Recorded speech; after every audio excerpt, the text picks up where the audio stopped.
Welcome to December. It is the first of the month. Yeah. Thank God for SNAP benefits. Listen, man. Demaris, we at the clock. Welcome to December. I cannot believe it's the last month of 2025.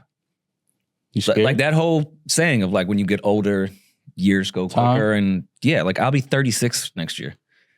That like kind of fucks me up. Yeah. Are you scared? Yeah. Why? Not what I'm scared's the wrong word, but You're not looking forward to it? I don't know. I was fine with 35. You didn't do a November dump and say December be nice to me? No, I did not. But I will do New Year, New Me for sure. I'm definitely doing December that. be kind to me. Yeah. Like you only knew the 2025 me. You haven't met the 2026 me. Yeah, neither have you. But okay. No, but I'm already internalizing what that person is going to be. Got you. New Year, New Me. Come on. Okay. I don't know. Like 35 was a lot, but 36, like now I'm on the other side.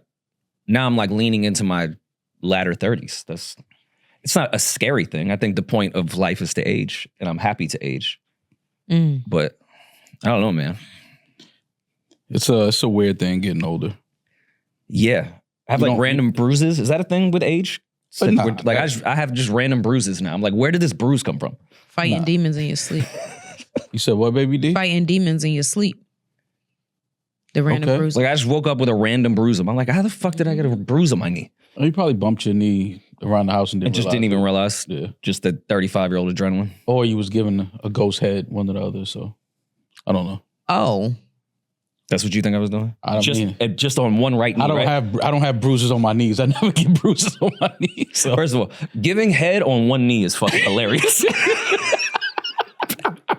No, like you're not on two knees, you on one knee. He was favoring one side, like he was leaning more towards one side. That was the angle he was like getting into it. There's a national anthem joke that I'm not gonna make. Oh my God. How was everyone's genocidal holiday? It was great, man. Had some time to relax and chill. Okay. Did you go out of town? No, Okay. I stayed here. I stayed in New York. Gotcha. So family in New York. Nice. Yeah, it was cool though. Okay. Chill holiday.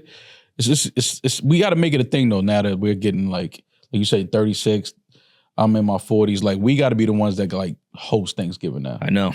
Like it's at that point where it's like, all right, we got to. It's up to us, man. If we don't do it, it's like it's just probably not gonna happen. Yeah. Yeah, with Amara, I did 2 Thanksgivings. We house hopped on Thanksgiving, went to my godfather's and then to my cousin's house, which was great.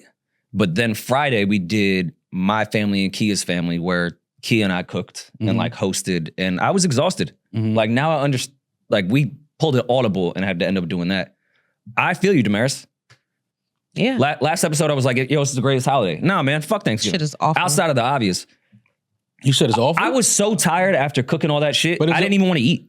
What did you cook? Everything. Really? Literally everything. That was a terrible Thanksgiving. What did you cook? Yo. Baby, what did you cook? I wasn't on social media. I was so tired. I didn't even, I was waiting for you to give us the only thing I posted, my homegirl posted my plate and was like, yo, another year in the books. And I like reposted her plate. I didn't even get a chance to take any pictures. Damn. I was looking forward to the paprika over the potato salad and the... I put that on my turkey. Paprika? Yeah. Terrible Thanksgiving for Rory. It was a mix of herbs. And I threw a little pap in there too. Okay. Little papoose on the turkey. How did you do your turkey? Because I'm going to tell you if it was nasty or not. How did you do your turkey? In the oven. No shit. There's a start. He got that part 350. right. There's a start. He got that part right. 350? Yeah, cooked for a while. Okay. Chicken dry as a motherfucker, ain't it? Nah. That bird was in there ashy. Nah, I had the paintbrush with the butter. Like I did okay. Butter? Yeah, put a little butter and oil. Okay. All right. Yeah, You might know what you're doing a little bit. I'm not saying it was like the greatest Thanksgiving, but it wasn't bad. All right, how much turkey was left? A good amount that I forgot to bring the soup because I made the soup yesterday. And I wanted to prove to you guys Turkey that it was noodle good. soup. Peeje, I got you on Wednesday. I will bring the soup in. Turkey noodle soup. Yeah. Apparently that's a thing. People was in my DMs like, nah, that's a thing, turkey noodle soup. I was like, word? Had no idea. I mean, do you guys not like chicken noodle soup?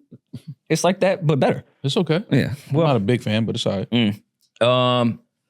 I found out Fat Joe almost killed my cousin over Thanksgiving. That was fun. Okay. Fat Joe almost killed your cousin? Like he almost hit him? So my cousins were leaving the garden after St. John's had played. Okay. And you know, Fat Joe is like the mayor of the Garden. He's going to be, no matter who's playing. There's Red Storm, Knicks, whatever. Yeah.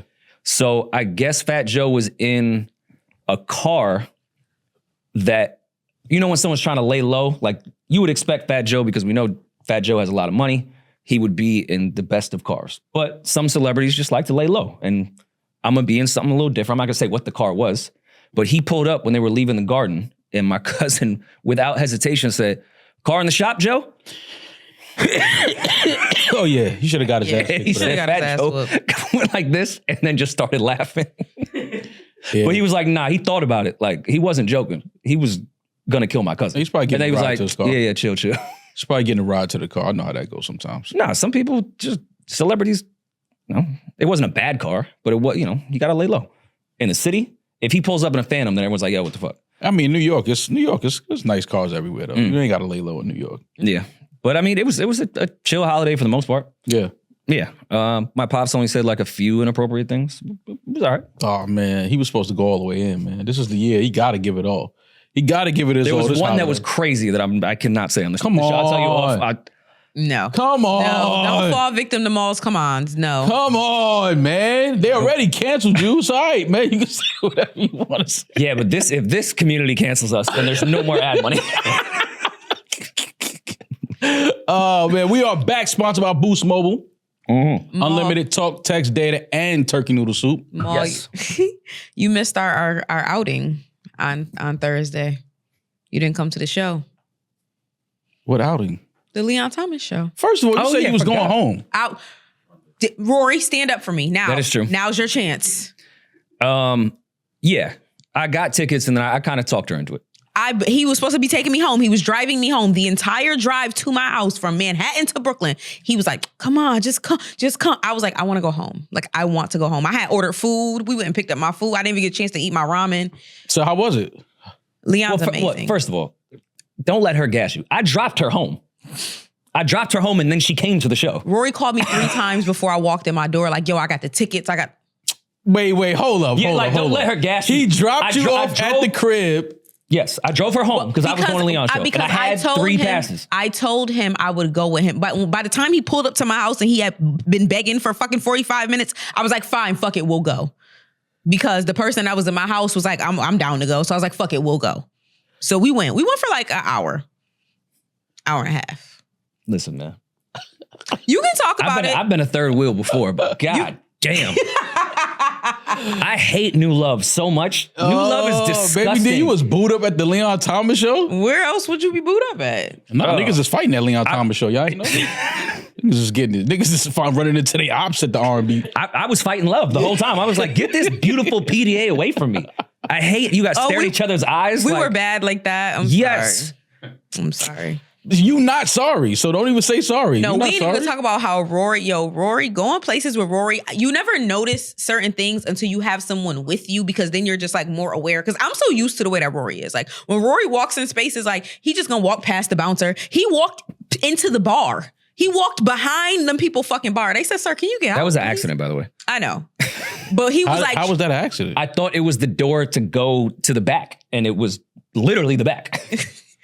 I thought it was side, like Leon's manager's like, yo, come side stage. I thought it was side stage. It was the bar. Oh, okay. And then I just kept walking because like once you commit and make a mistake, you just have to live in your truth. Yeah. Like you can't do the, my bad. Like you just got to live there. You got He to just push kept a So few yeah, doors. like I was People full bar. Henry Hill, Goodfellas. I'm doing the whole walk at Push this a point. few doors. You got to push a few doors. Yeah. Oh, that's locked. Okay. No, I pretended to be a bar back. I was like, no, I'm just getting nice.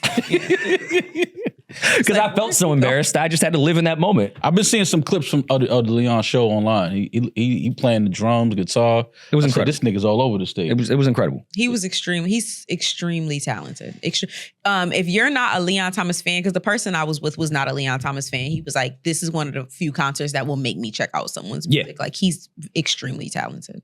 Okay. So shout out to Leon. He did an amazing job. But it was a cool night. Rory had us taking shots from the bootleggers that were outside of LIU, Brooklyn Paramount. What? Yeah, I mean, He was drinking nutcrackers? No, it wasn't the Nutcracker. They had shots. Shots? Yes. On the street? Yes. You drink shots on the street from random people? it was Brooklyn. Oh yeah, That's regular. we're gonna find him dead. They gave that shit to me. They were like, cheers. I was like, Yeet. Yeah, I'm not drinking that shit. Who was these people? You know, Brooklynites. Brooklyn Knights. I think they said they were fans of the show, though, right? Yeah, they were. Okay, well, shout out to y'all. They were selling liquor outside, like nutcrackers and everything. And they were fans of the show, so they just gave us shots. Oh, okay. I don't think they were trying to drug No, they us. weren't trying to kill us. They were just nice I'm just saying, people. taking shots. They were actually selling Jello shots. Like, they were selling a bunch of stuff. I mean, selling Jello shots on the street is just crazy. What? That's After regular. Leon Thomas show, that's not regular. Well, When it's cold out, I agree. But that's regular summertime shit. Mm-hmm. Okay, so you had a night. If you go to Riverbank Park, there's gonna be nothing but Jello shots being sold on that bridge. Yeah, definitely not drinking that from none of those gentlemen. No, But I mean, no, hell no. Fuck. Hell Who the no. fuck y'all when you made used to that? drink, you never had a nutcracker uptown. Oh, of course where I did. it wasn't sealed. No. It was sealed. But I had one bad night, and I never drank a nutcracker again. Yeah, That was it. nutcrackers. I'm Yeah, way too 35. What much. was one bad? What was the night? Oh my God. What happened? I woke Fill up. us in. I drove home. Don't remember driving home. Didn't remember parking. Woke up. My young boy in the block called me like 12 times. He thought I was coming back downstairs. I left the car running. Went upstairs, went to sleep. He had to park it in the lot.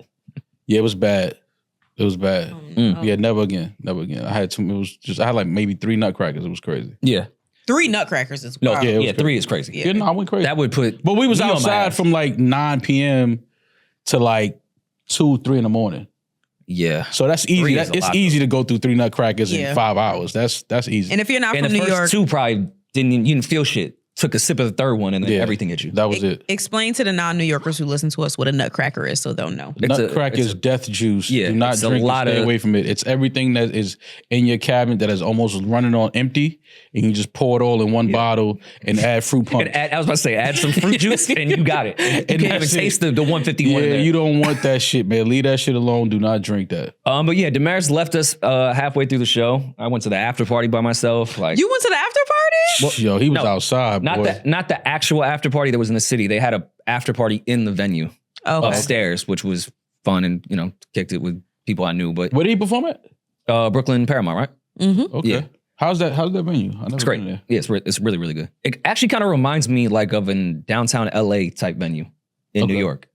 So, baby, you did go to the party. I mean, to the show. Even I though you did, told but me I you had wasn't. I had to get up in the morning to go to Syracuse that morning. So And then you went home and cooked. I went home and went to sleep. I went directly to sleep. I was so fucking tired. I was tired at the show. Nodding off. And he was like, we should go home. I'm like, we should, because I'm about to fall asleep. In the event that you start dating somebody in the summer, don't spend Thanksgiving together. I feel like you're kind of required if you stay together for the next Thanksgiving to spend together. That's a year's change. So if you meet Christmas around Christmas, and so next year Thanksgiving, y'all yeah, I think so. Oh, yeah. I mean, yeah, it's almost a year. That y'all been, you're not gonna meet the family in a year? I think she's required to spend Christmas with him. Who? Yeah. With you. You mean yours? What No, you got with you. going on? I don't have Oh. anything going on. Wait. Oh, okay. Like, I don't know where you was going I've with never that. seen you but flustered before. I'm not flustered. I'm just not talking about it. Okay. I'm not flustered about a goddamn thing. But no, I think it's different. What I've realized with seeing other people, because I have a single mom, and then seeing other people with single moms, shit gets a little bit different because you don't want to leave, especially men don't want to leave their mothers on holidays, Sure. and things like that. That's happened a lot with people that I've dated. Like, so you kind of have to decide. Nobody Bring moms introduced their significant other to their family quicker than lesbians. That's oh true. no, for sure. Yeah, y'all. That's I love you. I First feel like the mother comes on the first date. Yeah, lesbians. Table for three. You meet her girlfriend like she just met her 3 days ago and she's already at the table. Like, Yeah. they don't give a fuck. No, their first date comes with a Yeah, U-Haul. It's like, we moving in together. Yeah, lesbians go. They move quick, boy. Like, damn. Like, all right, cool. I respect it though. A lot of the lesbians I know are in very long-term relationships. Like that, their strategy works of, all right, I like this first date. Now we're together for life. Baby D, how come we never see studs complain about cramps? I saw a meme. What? Why you always got questions about studs? No, I'm just asking because you. But every time he asks a question, it's profound because I've never heard a stud. Yeah, I saw a ask meme about and I was like, that is like, I've never seen the homie stud like complain like, damn, my stomach hurt and be like, yo, what's wrong? Like, I got cramps. Never seen it. Because why would never they heard admit Young that and to May you? rap about it. Nothing. Yeah, like we don't see studs like at work, like, oh shit, mom, I'm cramping. Like, We've just never seen it in school. Never seen it. Like, is it like a thing where they just can that pain tolerance? I don't know. No, they don't have higher pain tolerance, but I'm not a stud, so I don't know. Sometimes when you put a beanie on it, just, or a fitted. So it's not the pain tolerance, baby D. No. All right, fuck it, baby. So is this amongst the same theory of like, I've never met a hoe that was on her period. Like, she was always ready. Is that in the same category? That's different though. That's actually that. How come hoes that makes don't sense. have periods? Well, that's because the majority of them are on some type of period altering birth control. Okay. Yeah, they put that sponge up. Yeah, like 40 days, No, 40 not the nights type shit. Yo, I found out about It's not that the sponge, this baby, year, dude? by the way. Yeah. It took me 35 years to find out there's a sponge you could put up there and keep fucking. Yeah, there's also like little rings you can put cup? up there. The little cup? No, not you. They have the Diva cups, but you can't really have sex with those. It's like a disc, the little flex disc you can put up there. Yeah, I found out The flex disc. porn stars be on their period. I'm like, they couldn't just push production a week. Like, you had to do a sponge? We got to get this out tonight. Like, we got to get this the scene fuck? out. I felt so ignorant. I had no idea these things existed at all. But I did see on your IG story, Demaris, that you was out in the Q streets. Oh, Syracuse looks kind of fun. Blackout Wednesdays. What is this? Blackout Wednesdays. It's if you're from a college town, actually it's from anywhere, but if you're from a college town, because everyone comes home like for Thanksgiving. Like when you live in a small town, everybody goes out and lives their life, right? But when they come back, it's such a big occasion. You see people you haven't seen in fucking years or whatever that have returned home for Thanksgiving. So yeah, Blackout Wednesdays. Yeah. So it's like, what do y'all do? You go out. Blackout. It's the night before Thanksgiving is the biggest partying night of the year. Okay. I don't think it's a big thing in New York City, but in every other place It used to be. Yeah. No, when you're younger, that's definitely a thing. The Wednesday before Thanksgiving. Mm-hmm. 3 nutcrackers minimum. Just go crazy. Yeah. We went out. My boy Fats had a party, and he gave me a section and a bottle, and me and it was just me and my homegirl Allison. Shout out to Allison, and we went to town. Shout out to Allison. I clicked her IG. And you click her IG every time. You give her a compliment every time I post her. It's the same girl. Literally the same Consistent. girl. That's a consistent man right there. I thought I was being gallant. So me and my 2 best friends went out. And then we got into an argument at a Popeyes. Being polite. I thought I was being gallant. Yeah. Oh my God. Rory got new teeth, Demaris. Yo, you know what's so I fucked see. up? How you feel about it? Well, first of all, I love them, and shout out to Glendale Dentistry. Shout out to Glendale Dentistry in Queens. My guy, my Dr. guy, R over right? there was amazing. What's his name? Dr. R. Dr. R? Mhm. Just R? Yeah. No, Okay. he's that ill. Like Just R. even Dr. Oz needs 2 letters. He just needs one. Okay, shout out to He's Dr. Jesus, R. share, the whole thing. Yeah. But I was kind of like, so I got them the Wednesday before. I got it on Blackout Wednesday is when I got Were they half veneers in. off? That wasn't that funny. I just wanted to smile. Get the fuck, dog. He got his teeth on clearance. Listen, man. Early With Black a flat Friday screen deal. TV and a printer. All right. Shout out to Dr. I got R. them at Best Buy. But no, they came out great and the process was great. But on Thanksgiving, I was kind of tight. And you're a maniac because you got them before like the day you're supposed to eat. Like, Yeah, but it was fine. When I got the temps with the dentures, that was tough. Like I could barely eat for like 2 days, but these are fine. Like after the Novocaine shit wore off, I was good to go. Okay. But I went to my godfather's house. That was the first stop on Thanksgiving. 65 people at his house. My godmother is an Italian woman from New Jersey that is one of 12. So yeah, it's a lot going on there, but I love it because there's a bunch of kids and Mark and I have a lot of fun. Yeah. But the whole time I'm talking, I'm like, nobody is going to be like, yo, your teeth look good. No. No, bro. Regular day. Laura, my god sister, was the only one who was like, yo, you got new teeth? Talk to 65 people. Nobody fucking noticed. Nobody cares, man. Nobody cares. But no, they're good, man. I'm happy with them. That's good. They look good. Shout out to Glendale. They definitely like look not like I didn't get the XO super white teeth. Yeah. No, No, they look. I think They don't look like toilet seats in your mouth. No. Yo. You good. You don't have a mouthful Porcelain, of you don't have a just mouthful of coffee mugs. It's all good. All right, so I've been away from social media the whole holiday break. So y'all got to fill me in. What the hell is going on in the industry? The Who's industry. doing what? Who hates who? Who hates who? Who's dropping who? Who's dissing who? Let's hear it. All right. I'm with you. I was off the internet for the most part of the entire holiday, but I did have to stop what I was doing on Friday while I was cooking. I put a AirPod in my ear while I was making the terrible turkey, mashed potatoes, mac and cheese, everything, because Jussie and Cam Newton did an interview together. Jussie Smollett. Okay. Sat down with Cam Newton. Mm-hmm. If we don't live in a simulation, I don't know what the fuck is going on. I've been trying to tell you. I don't know if because I don't respect it. I don't appreciate it. I don't admire it. But I am fascinated by Jussie still doubling down on this entire thing. Well, like he has to.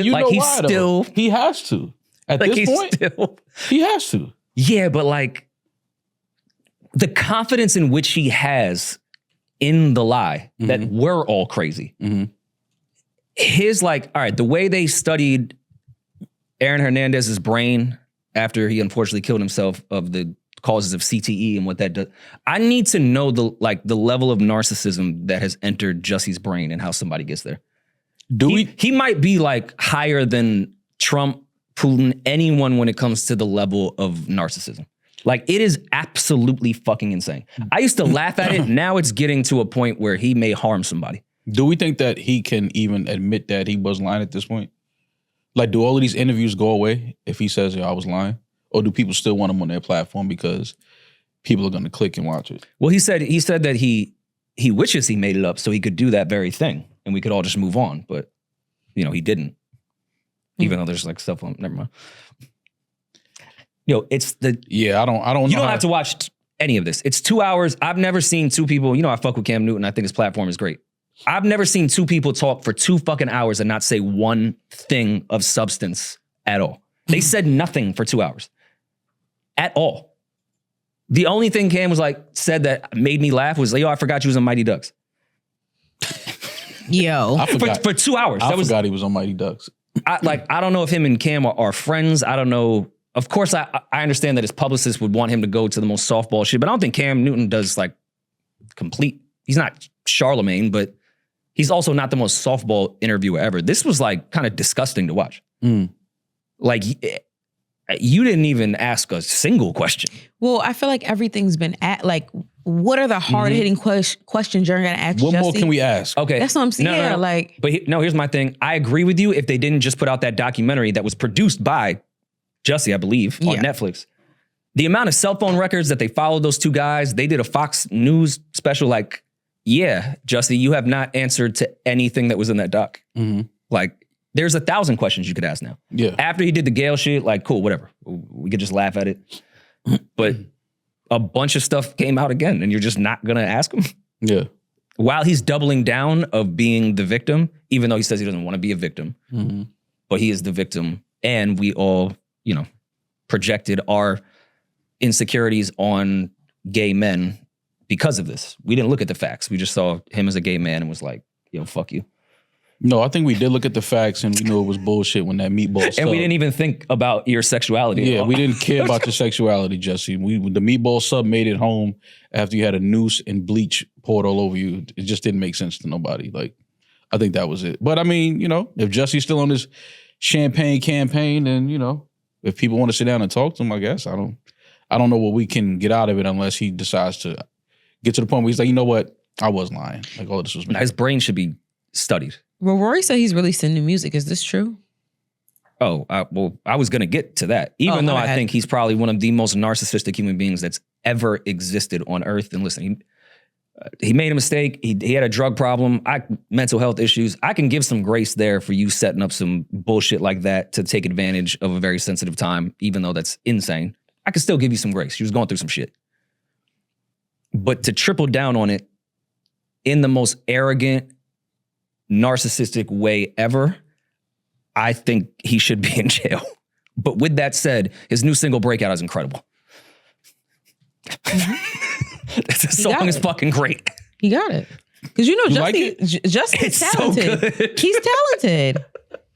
Didn't he say? Now this the Maul, type it's of fire. song that make a man love a man. A man. Is that how it starts? You never heard That's that? an old song. That's a pre-pandemic song. Was that when he said he was a gay Tupac? After that, Oh, No, this that was his I Ain't Mad at You. This was Empire when he was on Empire. that was his. I ain't mad. at you. This was when Alicia Keys was his beard. Oh man, yeah, I'm not listening to no Jussie records. I'm sorry. I don't know, man. Breakout, which he explained like the title, because I think the album's called Breakout as well with the single, but like he's just trying to break out of all the barriers and boundaries that we put him in since he was jumped by the two MAGA gentlemen in Chicago in 0 degree weather at 2 a.m. All right, well, shout out to Cam Newton, man, for another amazing That was interview, carrying a amazing noose guest. and bleach. Yeah, and the meatball sub made it home. I got you. I did see But this. then he tried to say he was copping coke too. He was like, "See, I wouldn't lie about I was getting drugs too, but why would I lie about that then?" Yeah. Like, you really think we're all stupid? He does. I keep saying narcissist, that's but why I can't- that's why I can't watch narcissists, like, you really think we're all stupid, and you're can't- looking at us like we're dumb. I can't watch no Jussie interview. I'm done. I'm out. I done moved past that. They killed me when I said he was lying years ago, and then it came out that he was lying, and nobody told me sorry. So fuck y'all. Well, sorry, I'm That's gonna have narcissistic of you to make it about you. Yeah, fuck it. It is what it is. I did see the Max B performance. Max B popped out at Stove God show Yeah, in Manhattan. And I did see all the debacle online about, him doing the record, performing the record, where he disses Jim. I was gonna call you to go to that, by the way. I'm so glad you didn't. Why? You think I would go to a Stove God Max B show? What was the Stove God show? I think he would go to a Stove God show. Yeah. You just not gonna go because Max B popped out? Yeah.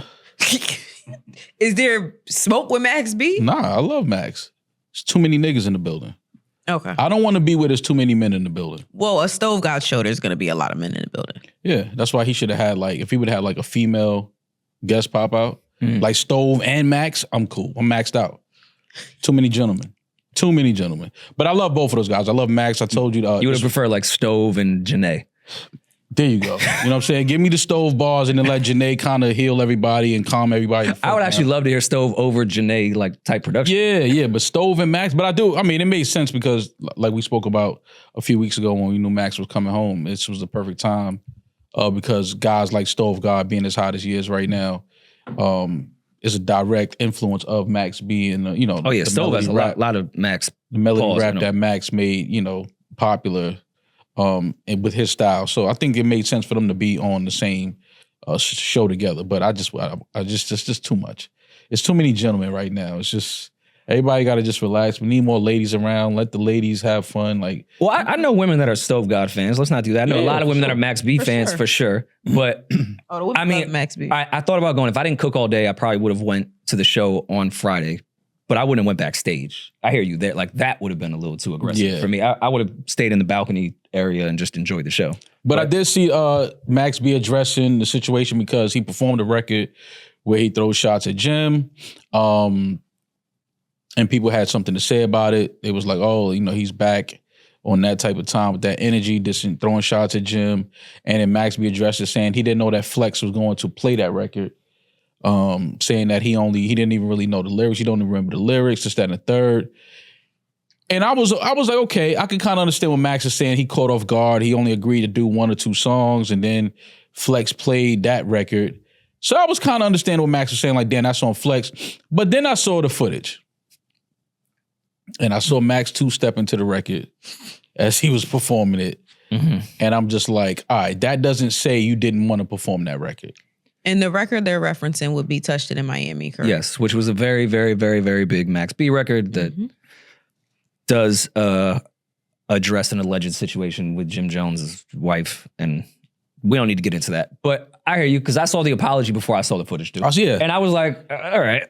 Yeah, you can't 2-step into the song. But you're a performer. You're right, but it's also part of the performance job because we've seen guys perform before and their DJ play a record and they be like, nah, we're not doing that. Yeah. And they cut it off. So we've seen that. I've seen that plenty of times with rappers, with singers. They're like, nah, I'm not doing that tonight. Whatever, going to another record.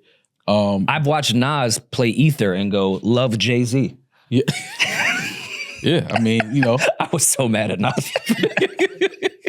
Love Jay-Z. Nah, man. Just don't even do either. I don't care if y'all don't love Jay-Z. You can't perform that record.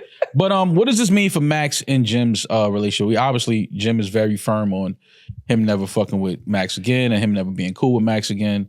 Do we think that this further ignites tension? Nah. Does this, you know... Listen, man, I'm not on the side that everyone has to be kumbaya. I think people can dislike each other and just operate and exist in the same space. For sure. It's not beef. I just don't fuck with you. We're not going to piece it up, but I'm not wasting my energy and my freedom for this shit. Mm-hmm. Yeah. I don't think it's going to go anywhere. I'm glad that Max did apologize after, though. Me too. Because I am. I like the fact that he addressed it, he apologized, and he said he wasn't on that. But then, like I said, once you see the footage, it's like, all right, it looked like he was on that. It looked like he was enjoying your time up there. And it's, you know, to be fair, Max is probably still, you know, just happy to be home, happy to be back on stage, happy to have people, you know, still, you know, showing him love and wanting to take pictures with him and things like that. So he may have been caught up in the moment. And, you know, I'm not going to say that his intent was to disrespect Jim on stage that night. Things happen, but I do think that, you know, Max has to understand, like, you know, you got to be very careful because, again, you want to come home. You don't want to, you know, have this negative energy with all this love that you're receiving. You want to kind of embrace that love and move with love. But then, you know, moments like this unfortunately happen. And then now we're talking about, you know, what does this mean between them? Is it, you know, how does Jim feel? Is he up more upset than he already was? And, you know, it breeds unnecessary energy, unnecessary bullshit. I mean, I don't know if you're Jim, because Jim is a great businessman, and I think he understands too that Max is, even if he has disdain for Max, this is also a business opportunity to milk as much as you can with your, you know, welcome home party for the next month. Mm-hmm. I'd probably be looking at Flex crazier than I would be looking at Max. Max is. If Max is my enemy, he's gonna do whatever the fuck he's gonna do. I'm not expecting much from my enemy as far as grace with anything. I'm not saying Jim Jones and Flex are best friends, but I'd be looking at Flex a little crazier than I would be looking at Max. Like, that's where I think Jim's energy may be. Because he knows how wild Max is. No matter, even though he's much older and things have changed, he's still Max B at the end of the day. Mm-hmm. I don't think Jimmy expected a kumbaya release with all the welcome home shit. Yeah. But Flex, like, that's the record you play? Yeah. We gotta give Flex some backlash for that, because it's like, come on, Flex. You know what this can ignite. You know what this can cause. Flex, we too old to be playing those games. Can I throw Flex? Can I just throw him a little, like, you could try. a little bail? I was about to as well. Like, we don't know what happened. Max could have told Flex he'll play the record. That's number one. Did Flex come out in the dresser yet? No, not yet. Because I feel like if that was the case, let's look that up, John. I feel like Flex would have came out and been like, yo, first of all, Max told me to play that record. Like, I feel like Flex would do that. If he was told to play that record, I feel like Flex would keep it 100 and say, yo, they told me to play that record. So I know Flex is a DJ, and I know that he knows the history behind that diss song, right? But even when, like, She Touched It in Miami comes on, for me, I don't immediately register it as a diss. I register it as one of Max's biggest songs. So, like, a song can be a diss. Well, it's called Grand Crew. Okay, sorry. I always call it. Everyone calls it Touch It in Miami. Yeah, I'm like, that's what it was saved .mp4 in my. It 100% is called that. Like, on my little iPod Touch, but I'm sure in Flex's Serato it's saved as that too. Yeah, so you know the history, but there's a chance that you just threw it on because it's one of his biggest songs, and you didn't even think, oh fuck, this goes back to the diss, and in the heat of the moment, you just throw on the biggest Max song. Yeah, but if you've been watching Flex for the last 30 years, Flex is very calculated. Flex is a moment seeker. I don't mean that in a bad way. Okay. As far as moment seeker, because Flex has incredible moments, and seeking moments isn't necessarily a bad thing. But we know Flex. Flex is far from dumb. Like, he knows what he's doing. Flex knew what he was doing. Flex knew exactly what he was doing. I don't think he was just like, oh, what about this one? Like, he knew the moment he was what about getting. This one? He knew what he was doing. He knew the reaction it was going to get. Flex ain't stupid. Like, he knew.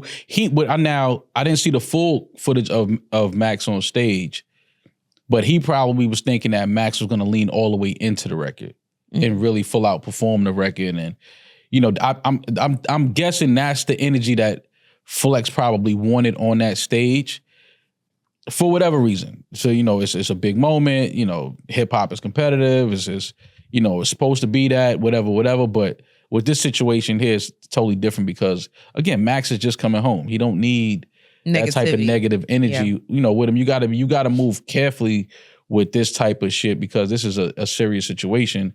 So yeah, I do think that, like Rory said, Flex knows. He knows what he was doing. Flex is not he's been spinning records for a few years, Demaris. He's been doing this. He's been doing this for a little while. He knows exactly. Up and coming DJ. Yeah, he knows. Flex knows exactly what he's doing. And I just think that was just a bad call. I think that was a bad move. And but again, shout out to Max for addressing it and trying to clear it up and making sure that people understand that wasn't his intent. He's not trying to, lean into that beef and lean into that energy. Like he's, focused on a whole different thing now. But it's just unfortunate that it happened because now, that's the only thing everybody's talking about from that. Now, I didn't even hear about how Stove's performance went. Right. All I'm hearing about is this. Yeah. You know what I mean? So that's the things that happen when you have these type of situations. It takes so much energy and light away from the rest of the evening. Yeah. And I mean, I did see a lot of Stove talk over the weekend as well because he had put out a single on Friday, the day that the show was. Mm-hmm. I mean, I guess it was more like the core Stove God fans that didn't like it. Yeah. But we've talked about Stove God in regards that out of Griselda with the talent that he has with the melodic shit, and I know he's not Griselda per se, but we said that area of music, he could be a superstar. Mm-hmm. He's not allowed to grow a sound. Like it has to. He gave for the last 3 fucking years on every West Side Gun album. He's given you the grimiest shit that you could ever want. There's 45 grimy Stove God records. Yeah. He can't have fun for a fucking second. Well, I think that, you're right. And you can't get out of a deal real quick. Yeah, you're right. You're absolutely That's right. the other part. He can't try to get out of his deal too. You're absolutely right. Yeah, I'm gonna give these records to this deal.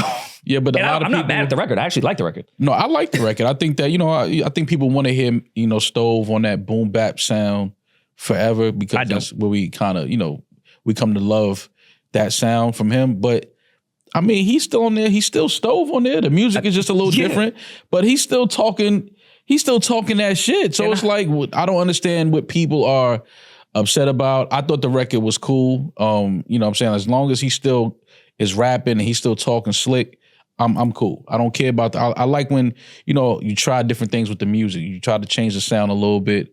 I guess people are like, kind of like, damn, he trying to go all the way, mainstream. He trying to move his sound all the way mainstream already.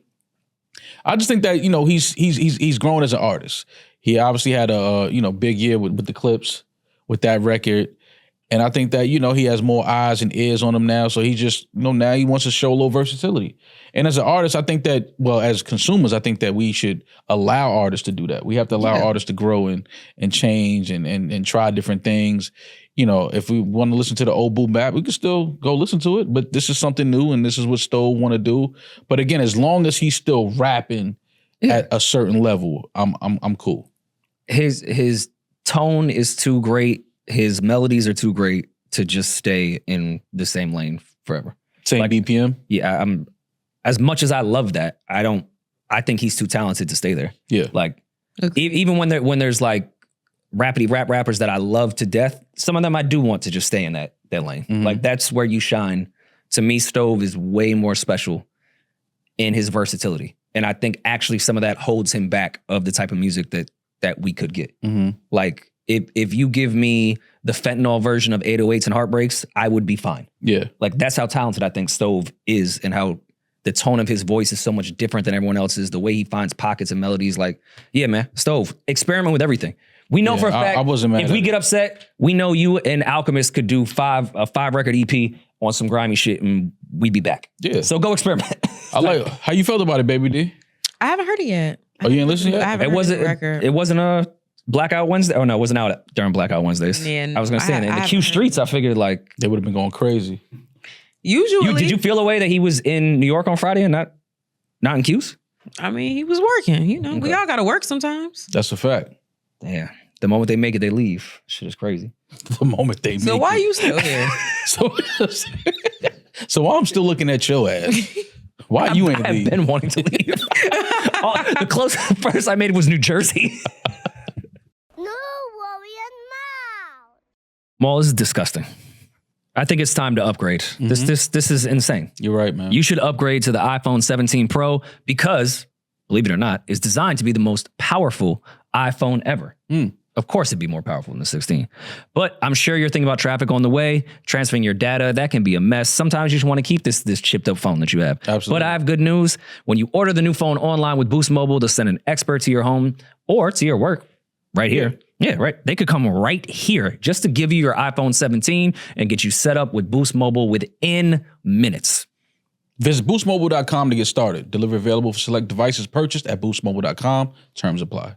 This show is brought to you by our betting sponsor, Hard Rock Bet. Maul, quick disclaimer, the Hard Rock Bet Sportsbook app is the only legal sportsbook for whenever you're in Florida. Nobody else. That's it. Just Hard Rock. But there are a few other cities that we say you good. If you live in Arizona, you could get it in Ohio, New Jersey, Indiana, Tennessee, Virginia, Illinois, and Colorado. But we are coming to more states very, very, very soon. Sign up today and you could score $150 in bonus bets. Just place a $5 bet. If it hits, you get not only your winnings, but also $150 in extra bonus bets. Hard Rock Bet offers fresh new promos daily, plus big legendary reward drops every Thursday, like gifts under the tree. So whenever you're listening, just open the app and check out what you've got waiting for you. Well, shit. I mean, I guess on the Max B Flex Jim Jones conversation, I think that kind of ties into the T-Pain rant on Club Shay Shay. Let me not call it a rant. I hate that word. He was talking about Khaled during his Club Shay Shay shit and saying, more or less, I'm paraphrasing, Khaled was my best friend when he needed me for the first 3 fucking albums. And then, then after that, when I got a little colder, I don't hear from Khaled. Okay. You know, Teddy Bender ass is one of my favorite of all time. I'm not here to even defend this. It's the music industry. Why would you expect Khaled to be your friend? I get like, what you're saying. Maybe it's because I'm so jaded at this point and we've had a similar conversation before. I don't have the expectations of people anymore. Will I look at it kind of funny if we was sitting in the studio for 10 years straight and we brothers this and that and having fun and then all of a sudden you don't call? Yeah, I think that's corny and weird. So that's what he's saying. But I don't like. That's what he's saying. I don't expect it. But that's what he's saying though. Like if we did all of that, we have all of this history together. We probably had some, heart-to-heart conversations, spent a lot of time. Families probably know each other to an extent. Like, and then all of a sudden, like, I can't get all we did was win. I can't get a return phone call. I can't, if I reached out for something, maybe, I wanted you on a record and I couldn't get that from you. I could understand T-Pain's stance of, fuck DJ Khaled. But the thing I don't understand is, and I've said it and people kill me for saying it, but DJ Khaled is obviously very self-serving. Yeah. And I don't understand how people don't understand or see that by now. Like he's very self-serving.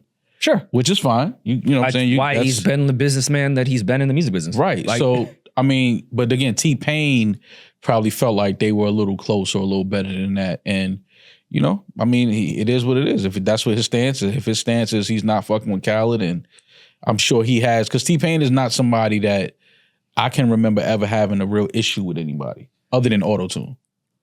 And here, I don't want to talk about Khaled's character per se, because I don't really know Khaled as a human being. But when I was at Def Jam, he was an executive. While I was at Def Jam, he was an executive there and an executive at Sony, which was unheard of. He's also a DJ. Executive and DJs are only working with what's hot at the moment. There is no tie to anything. Khaled actually I don't think gets the credit he deserves to be the executive that he is. But he has the mind of a DJ and executive. He's only going to fuck with what's hot and pitch it as if they're brother. You don't think Leora Cohen's self-serving? Yeah. You don't think Lucien Grange is self-serving? Yeah. You don't think Kevin Lyles, who I love, that's why I said is not self-serving like as humans in their personal lives. Like I'm sure with their families, they're amazing people. Yeah. But business, we're talking about. Yeah. You have to be successful. Listen, those companies are net 30, net 60, net 90, not just with paying people, but also with the relationship with that person. Andre 3000, you're only as funky as your last cut. I don't owe you shit. But you can't say that because you don't know their personal relationship. Because music is so emotional and you're pouring your life into it. Some people, rightfully so, view it as that. It's not. It's a transaction. Nah, but which is fucked up. I don't abide by that. I'm not one of those people. It's not. For some people, it's not because you have a lot of artists. I'm not one of those people. No, I know that, but I'm just saying you have a lot of artists and a lot of producers that work together that are very close, that are like family. And I feel like, maybe Khaled, maybe T-Pain felt like that was him and Khaled. Like we can go back and look at the history. T-Pain was on every big Khaled record when it was We the Best and all of that. Like it was T-Pain everywhere. I mean, it was Ace Hood. It was Ace Hood everywhere. And now both of these gentlemen have, certain feelings towards DJ Khaled. But I mean, it's looking like they're both in the same boat and they're right. Like Khaled used them when they was hot. It was making a lot of records, making big songs together. Then once Bieber sent his vocals back, it was like, fuck Ace Hood, fuck T-Pain. Once you get in Future vocals and Beyonce vocals and Rihanna vocals, it's like, I don't need T-Pain no more when I got Future. I don't need, Ace Hood when I got Hov sending, verses back, when I got Nas in the studio and I got, so I mean, T-Pain probably feel like, all right, well, I asked for a record, which is probably what he did, and Khaled didn't get back to him, didn't respond, and so now he's like, okay, it's like that. All right, well then, this is how I feel. Fuck you. And T-Pain is not wrong for that because, again, this is the music industry and we know it's business. But through business and through, spending so much time working with certain people, you build a relationship, you build a chemistry, you build a friendship, you build even family. At some point, we've seen a lot of people in the industry become family through working with each other.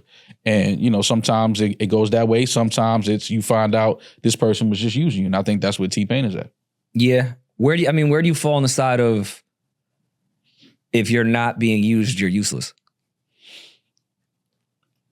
I mean, yes. Not about T-Pain, by the way. No. I get what you're saying. Because my problem with this whole thing is Khaled is creative enough and T-Pain is a GOAT.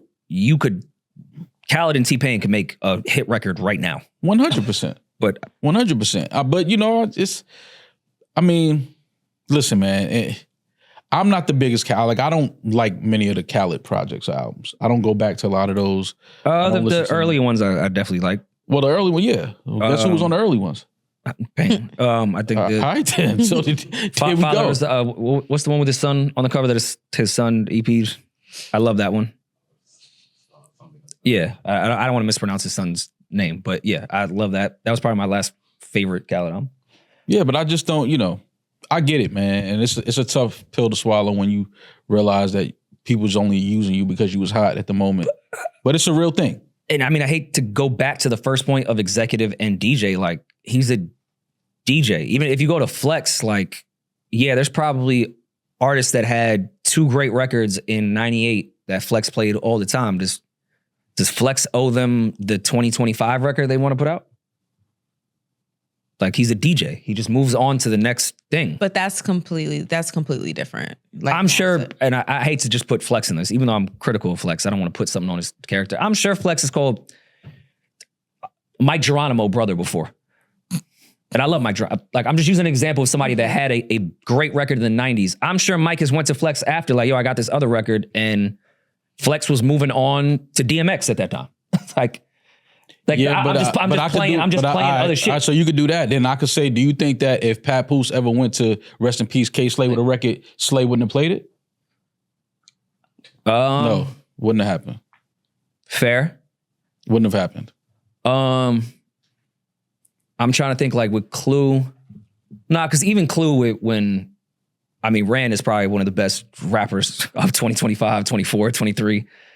But I'm sure when Ran was trying to find a record, Clue played a lot of Ran on the radio. Now that I think about it. So we know DJs play. But he had investment, and I don't know Clue and Rand's actual personal relationship. I'm only outside looking in about the entire thing. Clue had an invested stock into A-Team with Hitch and Ransom. So he had a incentive outside of probably loving their music. He wouldn't have signed them if he didn't. But he had an incentive to do so. Does Khaled have an incentive outside of Ace Hood is a different conversation. But does Khaled have an incentive outside of what's popular? But when it seems like, you have new famous friends, and then you forget about your because T-Pain is still famous, and then T-Pain is you one of the forget about greatest that's ever existed. and you forget about your old famous friends. That's corny to me. I agree with you. I think it's corny. That's all I'm saying. I'm just viewing it down to what T-Pain said. Brother means nothing to the people in the music industry. If you're music industry friends, I don't know if things are really owed in that way. You can't say that because I don't operate that way, but I don't expect other people to operate that way. I know, and I don't either. But we can't say brother means nothing to people in the music industry, because to some people in the music industry, brother does mean something. Mm-hmm. And I have plenty of examples of brothers in the music industry. For sure. So that's why, just say brother don't mean nothing to Khaled. It's okay. Nor does Palestine. Yeah, nor does Palestine. Like, it's okay. Like, just say that, but don't make it a music industry thing, because we do know the music industry is very cutthroat and it's very fucked up. But we also do know we have a lot of great relationships, great friends, and great family in the music industry as well. All right, if Khaled got super cold after the second album, do you think T-Pain would be like, yo, let's do a record in 2025? And Pain never got cold to me. I'm just using an example. Do we think T-Pain would do the same thing? No. I don't think so. You think he'd be like, all right, let's Khaled, because we had those first two projects. Let's in 2025, I got you.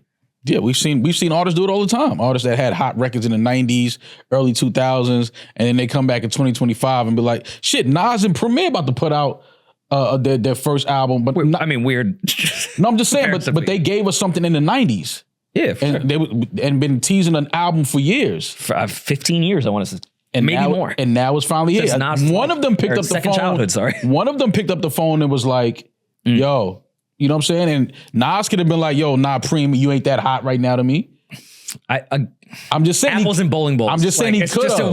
I'm just saying he could have. He could have. Yeah. Especially coming off all the Hit Boy shit, getting his first Grammy. I just don't put Khaled and Premier in the same. No, I'm talking about the relationship. Yeah. I'm talking about people still, holding people to a certain regard, even no matter if they hot, cold, whatever it is. If we made good chemistry together, made good songs, made good music together, I don't care if you're not hot right now. Like, we made some shit together, and we probably still got some shit in the hard drive that we need to go revisit.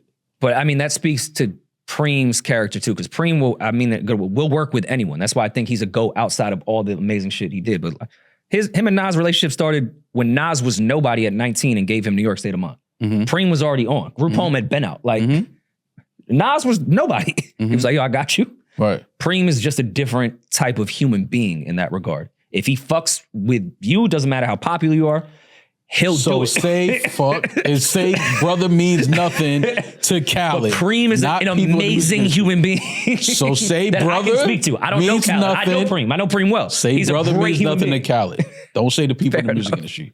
That's all I'm saying. Do we want to stay just quickly in music? This may be more of a Patreon thing. I'm just a rap nerd. Beans put out his list of top 5 Philly rappers, excluding himself. I was actually curious what your list would be. Philly rap? Yeah, so this is Beans' top 5 greatest Philly, without him, of course. Number 1, Black Thought. Number 2, Young Chris. 3, Freeway. 4, Meek Mill. 5, Gilly. Excluding him. Yeah. I would want to hear where y'all put Beans on there. Though. I know he excluded him, but y'all should. Beans is number 2 to me.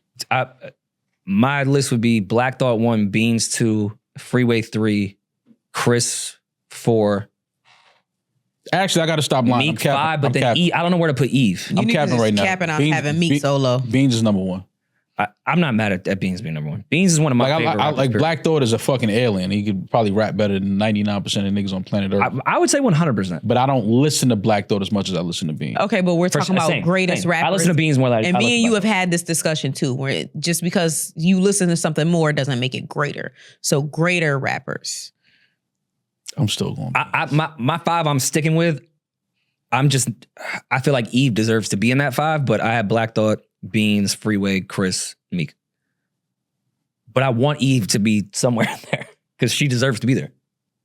She does, but if it's 5, I don't. Like, I ain't gonna lie. Does Chris rap better than Eve? Of course. But I still have to put in look at what Eve has done. Gilly rap better than Eve? Yes. Okay. I'm not familiar with Gilly's pen. No, Gilly is a great rapper. Yeah, no, Gilly raps. Gilly's a really, really, really good rapper. He does. Okay. He raps better than Eve. Just wonder. Yeah. Gilly raps better than Meek. Yeah. But I put Meek there just because of what Meek has accomplished with songs but Gilly rap better than Meek. For sure. I think Meek would probably say that. No, he does. It's not, he does. Gilly, listen, a lot of y'all met Gilly through podcasting. Like, Yeah, word. you know what I'm saying? Like, I remember when G Gilly was trying to sign Gilly. Yeah, was putting out, he was dropping joints. He was on every fucking DVD. Like, Gilly definitely raps better than a lot of people think. And a lot of people really don't know Gilly's, his bars like that. But trust and believe, he's definitely one of the illest ever from Philly. And to put some respect just on Philly, period. I mean, the way people talk about Hove taking Young Chris's flow, people could say the same thing about Wayne when everything shifted. It was a Gilly flow. It was definitely a Gilly flow. It's like, I mean, Philly. Well, Gilly said you was wearing soft toe Reeboks when I met you. See, I wasn't watching Gilly's DVDs. flow is iconic. The way Wayne, we talk about being so influential, like, there's a Gilly flow. Yeah. Like, I'm not on the side that he, ghost writ everything for Wayne, or I don't even want to get in the weeds of that, but Philly, between Detroit and Philly, I think are probably the two best cities of just straight rapping. Like, if you just got to rap. Oh, New York's not in there? Just to rap? Not song. He not talking about song wise. Yeah, I'm just talking just to bars. rap. Just bars. Philly and Detroit there, man. That's top two to you? You bugging the fuck out, man. You think Detroit rap better than New York? You crazy as a motherfucker. Ooh, all right, Big Pun versus Eminem. And I'm not even a big M fan like that. Why you snatch Big Pun? Because we're doing New York. I'm doing New York versus. But how did you get that was horrible, Rory. See, Don't ever this do is that what they again. try to do. That was terrible. How was that Big Pun and Eminem? What kind of matchup is that? We're talking about people that just rap really. We don't think Big Pun raps really, really, really well. Yes, but I'm saying Pun is not one of the best rappers from New York. Yeah. All right. So why you didn't name Jay-Z? Why you didn't name Nas? I think Pun and M have a similar flow than Nas and Eminem or Jay and Eminem. I think Pun and Eminem are closer together as far as how they rap. What? Do you know how Jay started rapping? Yeah. Like the fucking double time bullshit. That's not what M does? Dead in the middle of Italy. Like, I can't even do that shit. That's M to me. That's one rap. That's one part of a rap you talking about.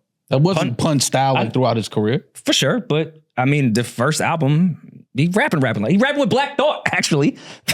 No, Pun. Don't get it twisted. But Matter of fact, I interviewed Pun? Black Thought, and the first thing when he even got on Pun's album was just in Philly. It was like, yo, that's the one in New York that just raps better than everybody. That's why he wanted to get on that shit, because Pun was one of those. I'm not saying Pun wasn't, but it's just weird for you to say Pun versus Eminem. Like, who's all right? Hawaiian. You might be the first person to ever say that. Defines Jay-Z and how his rap style is. No, I'm not saying that, but you might be the first person to ever say Big Pun or Eminem. You might be the first person to ever say that. I don't think. You know what's funny? I'm not doubling down just because I'm fucking hard-headed. I do think that's a very fair comparison if you're doing Detroit versus New York of who raps similar. Pun and M are very close in that regard. All right, I'm taking Pun. Well, I am too, but that's because I'm biased. So what are we talking about? Like, so now the golden horse of Detroit is out. So now who you got? I leave New York away from all these conversations because of the bias. Don't do that. Nah, Okay. You said Detroit and Philly are the best rap cities. That's what you said. Yeah, because in Detroit you have M, Royce, Elzai. Yep. Legends. Rappers for real. Shit, I'm just having a brain fart. It's okay. Fart. Yeah. Should I start naming New York? Because I can. Like, if you want me to just start naming New York for you, I can. Who would you name in New York? Taking away song making ability.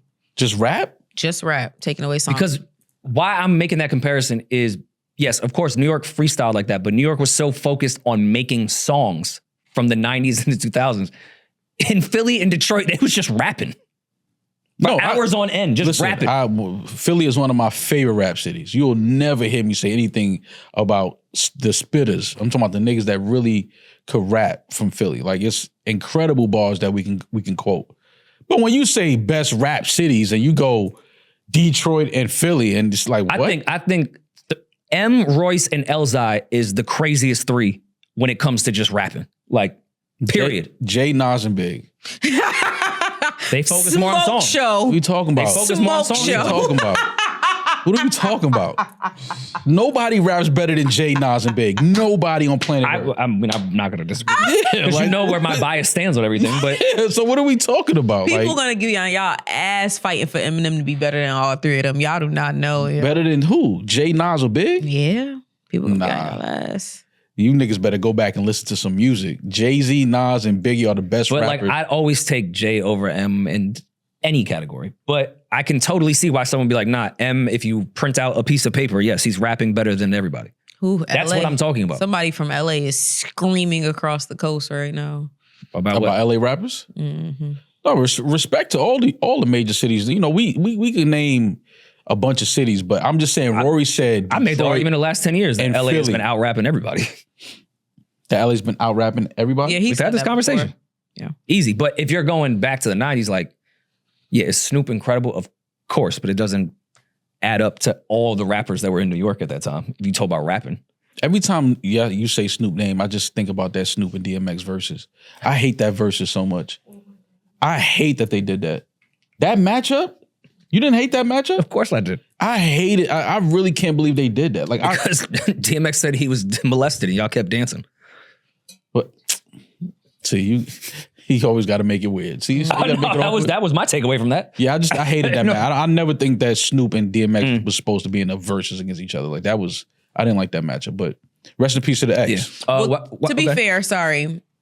Who would you have rather matched them up with? Because what I saw that as more of a celebration and a real versus, because who would you put them against? Snoop? Snoop might be easier. Who would you put DMX against? I don't know who I would have put X against. I'll have to think about that because we're recording. I can't really think of it, but I just didn't. I remember when they announced that, I was just like, Snoop versus DMX. It just never felt. I mean, we looking at it, Snoop Dogg and then DMX was the dog man. Mm-hmm. I think they tried to lean. They went that way with it. Yeah. But if you talking about catalog and you know skill set and it wasn't a good matchup. No, for sure. But that's why I said I think some of the verses were more celebrations than. No, that's what I mean. That's what it turned out to be. You know what I'm saying? But I just didn't like. I remember when they announced that, I was kind of like, I don't really like that. But I was happy that they gave DMX that platform because a lot of people needed a history lesson on DMX. So that was dope. While we were talking about West Coast rap, and we can move on to Kim K having autism or something, but wait, what? Ignore Rory. Why is everyone trying to give Game shit? Listen, we know Game has been proven to tell some tall tales before. But him saying he tried to sign Kendrick, I don't think is as crazy as the outrage has been. I understand that Kendrick's bodyguard, who used to, I guess, work with Game as well, pardon 2 T's, I'm just not familiar because, you know, I'm 35 from New York. But he had said that's bullshit, he's lying. The first time I think I ever heard Kendrick Lamar was when he was K-Dot on a Game mixtape. Like, I don't think it's crazy that Game may have, in passing, said to Top, yo, can I sign this guy? Like, the outrage for this is because Game has said way crazier lies. Yeah. Okay, so bring me up to speed. So Game said that he tried to sign Kendrick, and people are saying that Game is lying. He was doing an interview saying that he tried to sign Kendrick. He went to Top Dog, like, you know, because Game in 05 was brought back to West, and J-Rock was bubbling around 06 and 07. So Top has even said before, him and Game have a good relationship. He was suggesting that he kept asking Top Dog if he could sign Kendrick because they were just focused on J-Rock. But he was like, yo, this young guy is hype man. Can I sign him? And 2 T's, who worked with Game at the time, but I think they have somewhat of a weird relationship now, is also Kendrick's bodyguard. And he reactivated his Instagram just to say, yo, he's lying. He did not try to sign Kendrick. And I'm just more, I guess, weirded out by like all the backlash to Game. Like, I could totally see Game, who put K-Dot, not Kendrick Lamar, K-Dot on a mixtape. What didn't bring that up in passing to Top? Like, yo, I don't think Game is lying about. That's very easy to see. There's a way more egregious lie from Game with Kendrick when he said that he told Kendrick he has to change his name from K-Dot to Kendrick Lamar. But he might not be lying about that either. Well, they found an interview of Kendrick explaining when he changed the name and why he changed it. But who knows? That doesn't mean Game never told him that. He just saying when he changed his name. That don't mean Game didn't say nothing to him about that. just looking in the last 2 days at this whole outrage, I think it's just because anytime you bring up anything that's to do with Kendrick, Drake, whatever, it just becomes a spectacle now. But I was sitting there like, yeah, that makes sense to me. Yo, I listened to the Kendrick Lamar EP because I heard him on a Game mixtape. Yo, they really don't fuck with Game because he didn't show up to that pop-out. Like, they have literally distanced themselves from Game and like a lot. But didn't they say that? Didn't he say that he wasn't invited or something like that? You think Game wasn't invited to that? No, well, I mean, Game before the pop out and everything, when the beef started, Game was sitting on his porch, and I respected it. He has a long relationship with both of them, and was like, I'm not getting involved with y'all shit, more or less. I mean, that's the 5-second version of the 20-minute long live that he did. Yeah, that's what it was. Which I mean, like, okay, he wanted to stay out of it. Yeah, if I have a great relationship with this person, I've known Kendrick since he was fucking 17. Like, tried to sign him. This changed his name. Told him to change his name. Yeah. Discovered, knocked on, just happened in Ding Dong Ditch. His mother's house was like, you're the next one. I'm sure that's a Game story somewhere. I understand remaining neutral. Like, I have a great relationship with Drake. This is y'all can do y'all rap beef shit. Yeah, they just giving Game shit now. That's all this is. Because I could definitely see. I don't think Game was invited to the pop up. Well, he didn't say that. He just said, no, I'm just my own. But I'm wrong all the time. You don't think Game was invited to the pop up? No. Why? I just don't. Game? I think things got the whole so West far Coast, at that point that anybody that ever put out a song in California probably was invited to the pop out. Game is on the Mount Rushmore of California. And you think he wasn't invited to the pop out? Nah, he was invited. I think he may have said he was invited in his. Okay, I think he may have said it. This was a while ago. I can't remember, but I think I remember him saying like, he just declined or something like that. Like he wasn't gonna go. Like, well, I mean, AI would never lie to us. No, the Game was not invited to Kendrick Lamar pop-out concert. Which AI got all the invitations. AI. Don't pay attention to that. Well, I don't even want to get into that bullshit. Yeah, honestly. I'm super excited that Game and DJ Drama are putting out a project. What's the exact date? Can we look that up? The 12th, December 12th, Game, DJ Drama, Gangsta Grills. I can't, sir, I'm getting used to these teeth. Gangsta Gilly? Gangsta Gills. I'm still have a little bit of a lisp. I can't wait for this. Like 15-year-old Rory, this is a dream come true. Shout out to Game, shout out to Drum. Yeah. I think Game is going, he's gonna Game. He's gonna have some things to address, man. Well, he said album is coming at the top of the year. So this is just a mixtape. I think Game is going to diss everybody on this. I don't think Game is going to take his opportunity to do a Gangsta Grills and not diss literally everybody. Yeah. I think we may get 500 bars and running. All right, when you say diss everybody, who are you talking about? Who's everybody? Everybody. Who's everybody? Put a name on that bullet hole. The pop out. Everybody that has something to say about him. You think he's going to diss LA? I think he's going to address everybody that has something to say about him not being at that show, for sure. Yeah, Game's not somebody that's going to hold back on addressing things, especially on a Gangsta Grills. I have an album coming out top of the year. I'm gonna address all this shit on a mixtape right now. Game ain't never ducked no controversy, no smoke. One of the better battle rappers in hip hop history. Yeah, I think he's using this Gangsta Grills to get, because whenever guys go through things like that and they get quiet, and then they pop out with a Gangsta Grills, it's like, all right, fam, we know what you was doing like these last 10 months. Like, okay, now you got a Gangsta Grills coming. So yeah, it's safe to say that I think that a lot of these bars are going to be addressing certain things that happened in the past year, without a doubt. The last Game album, he did an 8-minute Eminem diss for no reason. They weren't on bad terms. They didn't have back and forth. He just did it just a light 8 minutes on an album about Eminem. You don't think Game is about to address everybody on a Gangsta Grills mixtape? No, well, definitely. I cannot wait for this shit. And the silence that Drama had in our group chat made me feel like there's some shit on there. Oh, no, it definitely is. No, but like... It's Game. Of course. It's Game, it's Drama. Of course. But I think there's some wild shit on there. Nah, I just think it's typical Game shit. Just getting some shit off his chest, addressing the bullshit. I don't think it's going to be nothing that's like too crazy though. We are talking about Jason Taylor. Yeah, I get it. I'm looking forward to it. I mean, anytime Game put out new music, I like to hear what he's doing. So shout out to Game. Shout out to DJ Drama. One of my favorite rappers. I can't wait for that. Let's get to way more important news. Kim Kardashian's frontal lobe has no activity. There's nobody there. Low activity, asshole. What does that mean? So, in my research, my little Google. Look at what we researched. My little Google research, it says that low brain activity in the frontal lobe can indicate issues with executive functions like planning, reasoning, impulse control, and motivation, and that can lead to symptoms such as personality changes, difficulty with social judgment, things, et cetera, et cetera. Also, motor functions like slow movement, poor handwriting, and is associated with conditions such as ADHD, depression, and frontal lobe disorders. Oh, me and her got the same brain. Oh, well, if it's motor skills, then it's Caitlyn Jenner that they need to look into. Frontal lobe. Too soon?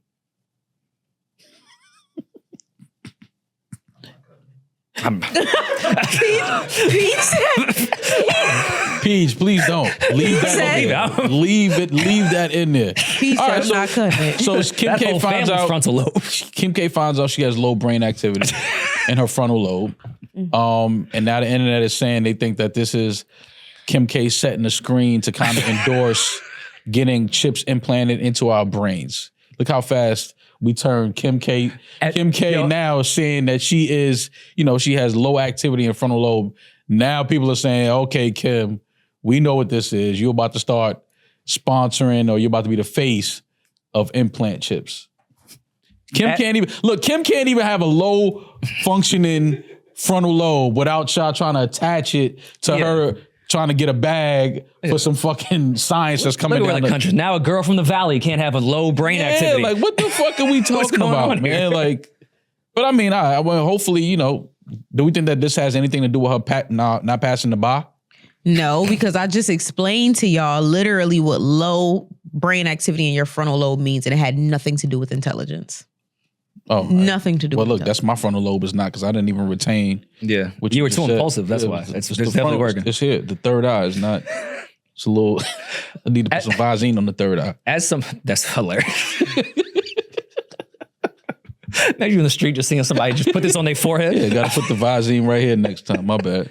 As someone that is a conspiracy theorist, I don't even know how y'all even jumped to that, but maybe they're right. Because there's been a couple conspiracies that I've been like, this is bullshit, and ended up being true. This could be the path. As much as I think Kim K is a very accomplished businesswoman, she doesn't really influence much in my life. I wouldn't go get a brain chip and use code Kim to do 35% it.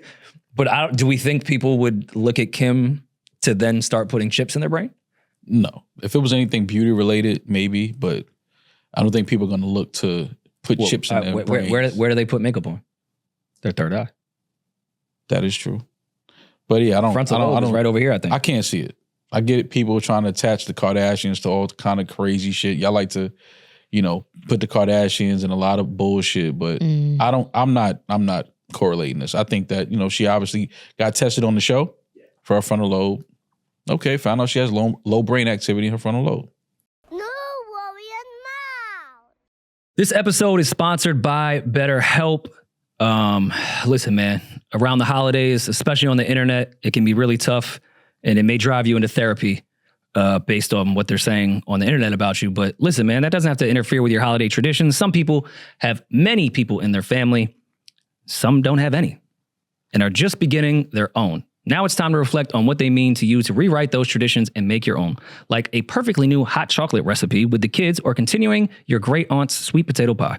Incorporating therapy into your new or existing traditions can help ensure you take the time for yourself and do what you need to do to feel joyful around the holidays. Don't let the internet get in your way, but maybe talk to a therapist if you read some tweets that hurt. Share your family traditions for the holidays or the one you'd like to create. Could be yourself, your friends, your kids. Mention how therapy during the holidays could be a new tradition, one where you make sure to take time for yourself. As somebody that has a very chaotic family, it's a lot at that Thanksgiving table and that Christmas ham. It goes ham. Everyone fights. You need therapy through the entire thing. This December, start a new tradition by taking care of you. Our listeners get 10% off at betterhelp.com/RoryMole. That's betterhelp.com/RoryMole. Mole, I have to give Baby D some flowers. We did the Put Me On segment on Patreon. Also, we did get drunk for our Thanksgiving dinner, which is available now. New Rory Mole on Patreon right now. I have to give her some credit, man. Our Put Me On segment, for those that are not subscribed to Patreon, We put each other on to some new music, new shows, new whatever you're reading. New books. And she said that you and I need to listen to NLE Chopper. And he ended up going viral to the point that now our Put Me On segment is presented by Walton University. Shout out to Demaris, man. Who knew just a Patreon episode of Put Me On segment plus us getting drunk on Thanksgiving would lead to some sponsorship? NewRoyMall.com. Shout out to Walton University. I mean, did you see the NLE Chopper video? I didn't see it yet. And y'all been trying to show me this video. I saw like 10 seconds of it. I saw you only need to see 1 second. Yeah, I saw what he was wearing and I just cut it off. I couldn't get into it. But shout out to NLE Chopper though. I just couldn't get into it. I saw Freddie Gibbs posted this. This is how I saw it to begin with. Then I saw the internet killing him. I think the video is fire and the song is fire. I'm not familiar with the whole Young Boy diss and even the one he did before when he had the fake Young Boy in the video. I have no idea what their history is. Nor do I fucking care. But this video is incredible. And the song is kind of fire on the low. Like, I would do this TikTok challenge. I just can't. I don't know enough about NLE Chopper. I don't know what's his thing. What is he like? What is he? Is he rapping? Is he singing? Is he rap singing? Is it melodic raps? He's basically Prince. All right, I'm not listening. Baby D, what is NLE Chopper? He's a rapper. He's a rapper. But he has his melodic moments, but he is a rapper. Told y'all that boy a star. Nah, she put the world on. I mean, I know he was popular before, but until Demaris said something on Patreon, I don't think he was going to go as viral as he was going to go. I don't care if he's beefing with Young Boy. So this is another NBA Young Boy diss? Yeah. How many are we at now? I have no idea. Yeah, I'm just trying to, I think this is 2, 3? 2? Okay. But I did try to give him a chance, and he's pretty good. Okay. And I know everyone joked on this. This song's really not that bad. So I should check this out. Yeah. I just saw what he was wearing, and I was just like, all right, I don't. But do you think this is like what the goal of a music video should be at this point? As much as I like love and respect artistry and like art and film and cinema, the point of a music video is a commercial for your song. True. You should be trying to just go viral with funny shit sometimes. Or just make good music and let that go viral. I think it's good, but okay. I mean, like, you seriously like it? It's not something that I probably won't never listen to the song again. But when I watched the music video, I said, it's all right. Okay. I kind of don't even understand why people are killing it. Mm-hmm. It's funny. Like, I get why Freddie Gibbs is probably in his house on Thanksgiving laughing for 20 minutes straight because it's hilarious. Because Freddie even said, he's like, I don't know why I'm laughing. And I felt the same way. I don't know why this is hilarious to me, but it's fucking hilarious. Yeah, I remember him doing like a weird dance move in one of the videos. And I was just like, I don't know what it just looked like it was something that I just felt like I shouldn't subscribe to. I don't know. But I'll check it out. Okay. I see he's trying to give us, his rendition of Thriller right here? Or is this like Ace Ventura Pet Detective? Nah, he eating. He's supposed to come out of a rhino's ass? Yeah, I thought that was next. They couldn't get the rhino. They couldn't find a trained rhino. You think Jim Carrey used a real rhino? It wasn't even a real rhino in the movie. Oh, man. He look like he having fun, though, man. Fuck it. If nothing else, have a good time creating art, man. Yeah, no, I saw a lot of people on Twitter saying if this came from another artist, like one that we revere more, they would think this is the most incredible thing ever. Mm-hmm. And I kind of felt what they were saying. Yeah, if this was Missy, we would be like, this is the most incredible. It's a good video. No, it looks great. Like, the video is shot very well. Hilarious. It looks great. I just got to hear what he's saying. But the video, visually it looks. Yeah. Like I said, I saw the outfit and I was just like, all right, I don't know what NLE Chopper is on right now, what he doing. And I kind of just turned it off. But it looks good. Is he in a relationship or something? Isn't he popular because of dating too? No. I don't know. No. Popular because of dating. That's the thing. That's a thing, but not. That's a real thing more than being popular for your music. It's not a crazy statement. Being popular for dating is a thing. Well, while we're on the Put Me On segment, now I'm even nervous because Demaris set the standard so high. Do you have something for Put Me On this week? Yes, a new show on Prime, Peacock, All Her Fault. Dakota Fanning is in it. Jay Ellis is in it. Sarah Snook. Okay. It's about a woman goes to pick up her son who's on a play date with a boy that he goes to school with. When she arrives to the house, the mother doesn't know who the lady is, never heard of her, doesn't know who her child is, never heard of the child. Starts the investigation. Now her and her husband are looking for the son. They start to find out a bunch of deep, dark family secrets. I like it. It's one of those shows that I think everybody, like during the pandemic when we were watching Your Honor, and The Undoing. Yeah, Undoing, yeah. I feel like this is leaning down the Undoing path. Okay. Kind of like a whodunit, what's going on type of thing. But a lot of heavy hitters, a lot of heavyweights is in the show. So All Her Fault on Peacock, Amazon, Prime Video. That's funny. I was gonna watch that because I did hear good things. Yes, you should definitely watch that, baby dude. I still have Eden's Peacock login, so I'll tune in tonight. Yeah, that's your type of you'll binge it. It's my type of shit. Yeah. All right, so then she went TV show. I'll go music. Hales, who I've talked about for years, I think she's incredibly, like, criminally underrated. Hales, the 5 EP, 5 records, is 14 minutes. Throw that shit on when you're in the car. It's absolutely incredible. Like, she's one of my favorite R&B artists by far. What's the name of it? 5 EP. Okay. By Hales, Hailes. We worked on some music together as well. I hope she gets the credit that she deserves because she's one of them, Where's in she my from? opinion. Kansas, Peeje. Wow. She lives in New York now. Okay. But yeah, she's from Kansas. She's incredible. I think I even put when we were doing 2023 R&B lists, I think I put Good Things Take Time by her at like number 2 of my favorite albums of that year. She's incredible. I gotta check out Hills. Demaris? Mona Leo, and this, most people know who Mona Leo is, so this isn't me trying to put y'all on, this is me trying to put the boys on, because we talk about female rappers a lot, and we tend to talk about the same ones, but I do want to let you know that there is Mona Leo. Mona Leo is from Houston. She's really, really good. She has a wide variety of things that she talks about. It's not, I wouldn't consider Mona Leo pussy rap, but Mona Leo is really, really good. She's from Houston? Yep. Yes. Oh yeah, I know who that is. She looks familiar. I feel like Yeah. Ma, you should check out Sexy Solon, but she Sexy who? Sexy Solon is a song she has. Sexy salon, like hair salon? No.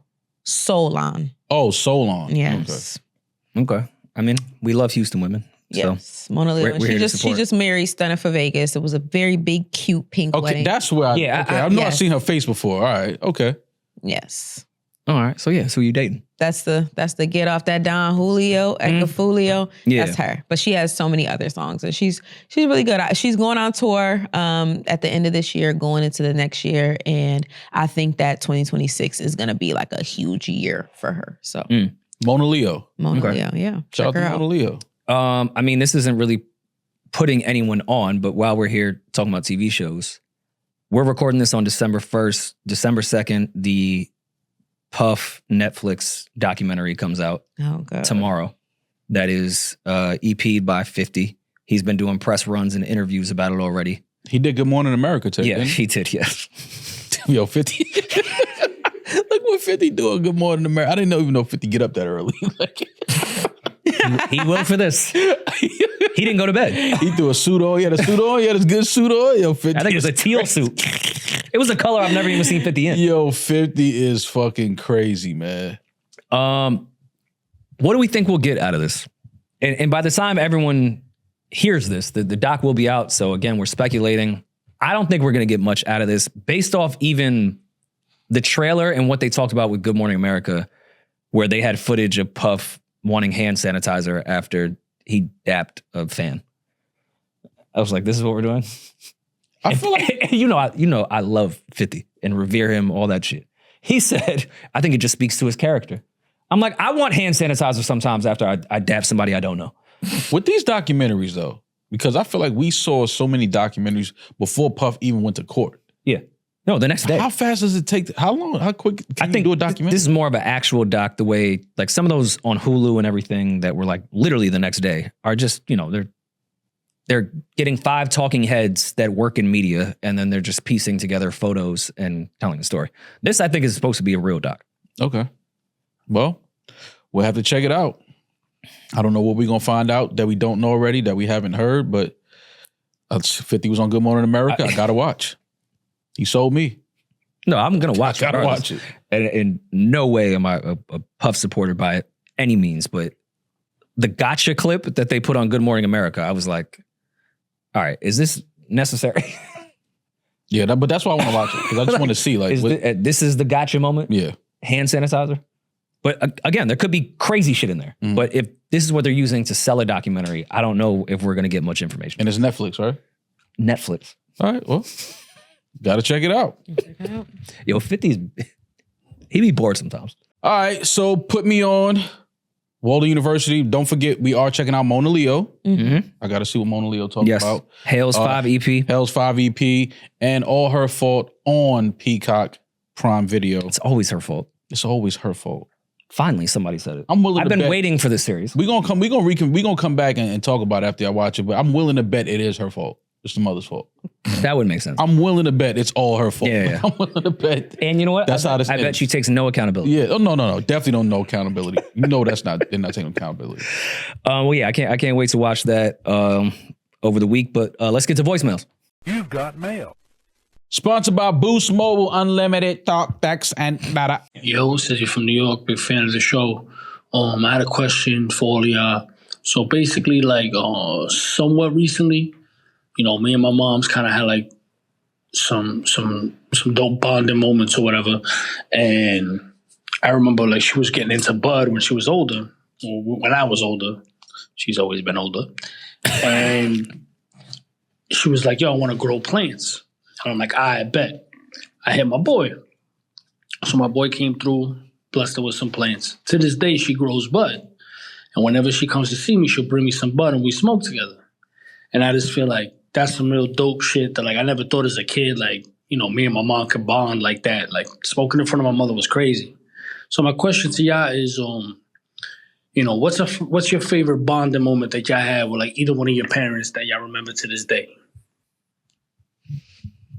Favorite bonding moment? That's a really, really good question. Mm-hmm. It's a really good question. Damn. The earliest bonding moment that I can remember with my mom was definitely music. Listening to Michael Jackson. I always his Off the Wall. My mom had a whole bunch of vinyls, and I would always grab the Off the Wall album cover. There was something about just Michael Jackson in the suit, you know, standing against a brick wall. Like something about that cover, I remember always like being drawn to it. And then my mother playing Thriller and things like that, like introducing me. I remember my mom introducing me to Michael Jackson at a very young age. What about as an adult? Like what bonding moments can you remember as an adult? We watch a lot of shows together. Not like together, but like we'll follow shows. Like we'll put each other on to like shows. I put my mom on to a lot of shows and just talk about shows and laugh about certain shit that we've seen in the shows. Like, so that's been kind of cool. Like watching my mom like watch some of the shows that I like. And then she'll watch them like, I ain't like that shit. Like she'll call me back like, I couldn't finish it. I ain't like that. I was like 3 episodes in. But that's been pretty cool to like watch shows with my mom and kind of follow things and then see the shit that she be watching. And I'll be like, yo, what is this? Like, what am I watching right now? But she always has like a show here and there that she like. And I'm like, okay, that was cool. Succession is her shit. That's incredible. So she'll probably like all her fault. She'll definitely, I think she's watching it now. She's definitely watching all of it. But Succession, she just loved the way everybody was dressed. Succession. To the nines, Yeah, okay? she's like, oh my God, they be wearing that shit. I'm like, I'm supposed to be following the story, not really looking at the suits, but I get it. And they do have very, very great suits on Succession. Yeah, even what's Shorty's name in Succession? Blanking. The daughter. That's bad. Mona Yeah. Leo. No. Oh. It's at the tip of my tongue. Pause. She has such a cool name. I know. I want to name my kid after her. Oh my God. And I know everyone's screaming at their fucking speaker. Siobhan. Her wardrobe was fire through the whole thing too. Like She look good. yeah, she went crazy. I would say with my pops, we drove from Miami to Key West for his little sister's birthday one year. I must have been like 23 or 4. That was a cool drive because he let me like control the music. And like I just got to play my pops a bunch of music I liked and like watch him like the music that I like more as like it being racket, more or less. Turn off that racket. Yeah. That and yeah, it was just like a cool bonding moment. And then driving back, I mean, I know there's not much detail I can give in those conversations, but yeah, that was like one of those like, oh, my dad is my friend again. Like, or we've buried a lot of bullshit that we've had. And yeah, it was probably that Miami to Key West back to Miami. My mom's sort of similar too. We got invited to my cousin that passed husband got remarried in Hawaii. And we went out to the wedding and we weren't really part of that family. So me and my mom just got to kick it for like 3-4 days. Okay. And just chill. So yeah, I don't have like a really cool story because it's more personal, but yeah, those moments of just like chilling with your parents one-on-one as an adult are exact. Peeje is laughing at me now. I feel insecure. Peeje, just so insensitive. Yo, but what? I was trying to pour my heart out. Me and my pops stopped at the bars that have like the tarpon fish that you could feed. Like it was a bonding moment, and Peeje just thinks that's fucking hilarious. How old do y'all remember the moment that y'all like started looking at your parents as just like adults and not your parents? Mid-20s. That's like a real thing. Yeah, no, when you realize that just two people that happen to fuck. Ain't real. Yeah. But it's also a cool thing because I think it kind of helps you humanize get past. Yeah, it kind of helps you get past certain shit, resentment that you might have towards your parents for whatever happened growing up. When you realize like, oh, my parents was just trying to figure shit out. They were two like they people was that young, happened, they was teenagers, they was yeah. young adults with a kid and just trying to figure shit out. Even finding out a few episodes ago that your dad was in Vietnam, like that humanized him for me even more based off the stuff that you've told me about your pops. Like it added context to some shit, like what that would be like coming back from Vietnam and the place that you would be mentally at that point. Like even that humanized your pops more to me. Yeah. Like, yeah, once you realize they're no smarter than us. Like, just trying to figure it out, man. Give your parents some grace. That's all. Oh, for sure. I don't know. I'm trying to think what else. Me and my dad, Thanksgiving, ironically, we saw the butt fumble in person. And no, I know, like, I'm not joking. It was a great day because me and my dad didn't do Thanksgiving. Him and I just went to the Jets game and like just one-on-one on a holiday, skipped all the family shit. It was like a nice fucking time in that regard. That was another cool bonding moment for me and my mom. My mom took me to see the Kings of Comedy at Madison Square Garden. It was just me and my mom. And like I was drinking champagne because they had like waiters with like the trays of champagne walking around the garden. And my mom grabbed like 2 and let me have one. Like I don't think I wasn't 21 yet. What year was the Kings of Comedy, the original Kings of Comedy Lord. show at MSG? That was definitely the early 2000s. 2005 maybe? Okay, so yeah, I was legal. I was old enough to drink. Barely legal? Small's favorite keywords.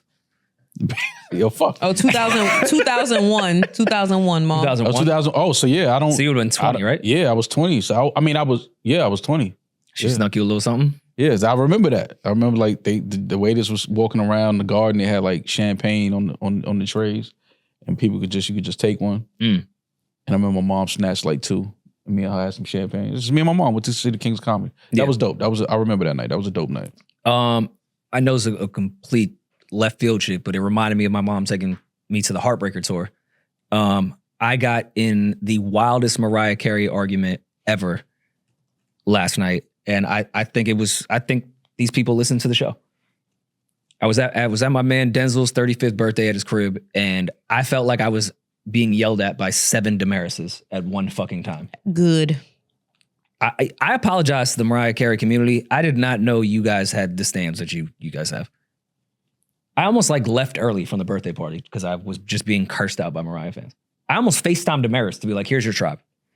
I'll add you to the found group your chat. tribe, Demaris. Yeah. Here they are. People with common sense. I love that they still exist. Yeah, but they but you know why? they also try to tell me that Mariah Carey is a better vocalist than Beyonce and Jasmine Sullivan, and I want to lose my goddamn mind. All right, we're not gonna do that. I wanted to lose my fucking mind. But here's the thing. This is why I don't fuck with Baby D. Because Mariah just put out an album and I ain't hear Baby D play it one time.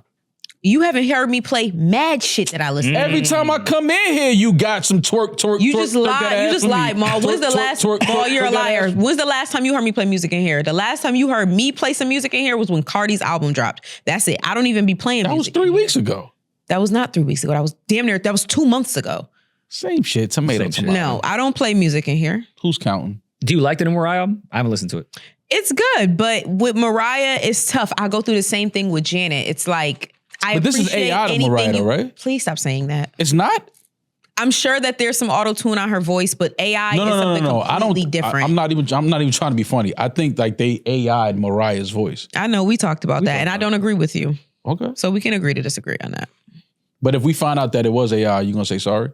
Say sorry to you? I would say I was wrong. I'm using victim mentality. My feelings are hurt right now. Oh, okay. I don't give a fuck. But I will come in and say that I'm wrong. I'll come in and say that I'm wrong. But sorry. I'm sorry that your feelings were hurt. How's that?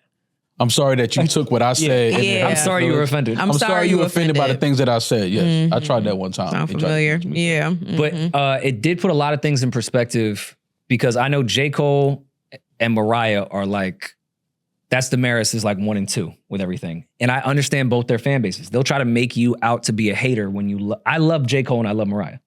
But I felt like a hater when I was arguing with the Mariah stands last. Well, so here's what I'll give you, right? When you do that argument with J. Cole, I'll listen because you're informed on J. Cole. You're not informed enough on Mariah to even be arguing. He don't even know Mimi. To or against. He don't know Mimi. Yeah. I was at the Emancipation. He don't know, but you don't know Mimi. No. Of course, What's her you don't know it either. What are her fans called? Mimi's. No, lambs. You see what I'm saying? You really not down. Are they Greek? Hold on. They're called what? What? The lambs. Lambs? Why? That's the name of Mariah Carey's fan base? Lambs? Yep. Why is it the Lambs? Oh God! It used to be like a So you don't even term of it. No, it's like little lamb is like a term of endearment, like old people shit, like lamb. Oh, just don't doll be a lamb. Like it's like that. It's like a Mariah Carey fans are called Lambs because the term started as a playful inside joke between her and her friend Trey Lorenz with his singing ass, Be a lamb. where they'd say "be a lamb" to one another. Okay. Yeah, like Carey began using the term as a term of endearment for her fans in the early 2000s, and it stuck because they embraced it, leading to the creation of the term Lambily. Lambily. Lambily. Oh, like Lambly. The B is silent. Oh, Lambily. Lambily. Lambily. Okay. Yes. For her fan base. Oh, okay. That's cool. Okay. I didn't know that. You definitely told me Mariah something. may have the worst named fan base of all time. Be a lamb? You don't like that? No, I think I like the term be a lamb, but calling me a Lamley, like that's who I like. Lambily. I'd rather just be a Stan. Lambily is the Call me Stanley. Group. Yeah, is the Lambily. group of people You're my like Lambily. family. My Lambly. I get it, baby D. Thank you. I see what Mariah was doing. Anyway, My what y'all Lambily. about I to love go lamb. do? What y'all about to go do? What you about to go do? Me? I'm going to the Bryant Park Winter Village. You going where? The Bryant Park Winter Village in New York, over at Oh, Bryant Bryant Park. Park and Winter Village. Yes. That's cute. You gonna do ice skating? No, I'm not gonna do ice skating. It's Why kind not? of fucking cold. I just want to go get like hot chocolate. I mean, like the hot chocolate and the hot apple cider, because you guys know I'm on my fast, so I can't eat from 6 a.m. to 6 p.m. And you about to break fast with a hot chocolate? Not a hot chocolate, the little apple gonna ciders, run the right hot through apple you. ciders. Ooh, you better get home as soon as you can. Soon as you can, Lamley. It's She gonna be on the lamb. It's gonna be lamb shit all over the skating rink. You ever see lamb shit? You gotta drink that apple cider vinegar after a 12-hour fast. Apple cider vinegar. You think It's she's going to just Bryant Park to buy apple cider It's the vinegar? same shit. It got sugar in it. Yo, Hot apple cider is great though. You do? You like that? Yeah, hell yeah. I had apple, what is it? Hot apple cider? Mm-hmm. I had that one time when we went apple picking. I was in like middle school and it tastes like fucking battery acid and I never tried it again. oh well, you had something 'Cause I was a bad. kid. You had something bad. Try cold apple cider, which I love as well. But warm apple cider is incredible. And you could get the kind with the little donut on top, the apple cider donut. It's gonna be so good. I'm so excited. No, that's the one. That's a good combo. Baby D, that's some That's white cheese shit. and wine. That's some white shit you just named, baby. I was not expecting you to say a donut on top of. Well, no, it's you a know thing. how- Don't get No, whiter it's a than thing. that. I know, no, it's a white. It's y'all shit. That's your culture. Yeah. From the Caucasus Mountains. That's what y'all used to It's drink. that and genocide. When it was cold, you used to drink hot apple cider. Yeah. And with a donut because it was minus 20 degrees. Yo, You think we was making donuts in the Caucasus Mountains?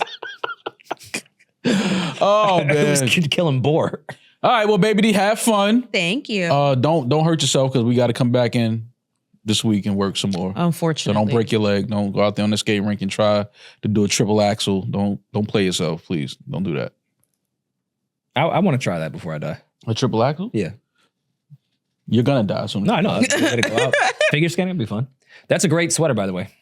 Thank you. Rory bought me this sweater. He wanted everyone to know. That was me It's one of fishing. my You know, white people favorite can't give you a gift without like Yeah. forcing you to say thank you. And then we call it Indian giving, which Yes, is even exactly. whiter. Home of the greatest. Shout out to Tusi. Tusi is stopping his music career and going to Syracuse to play football because that's his hometown. So shout out to Tusi. Okay.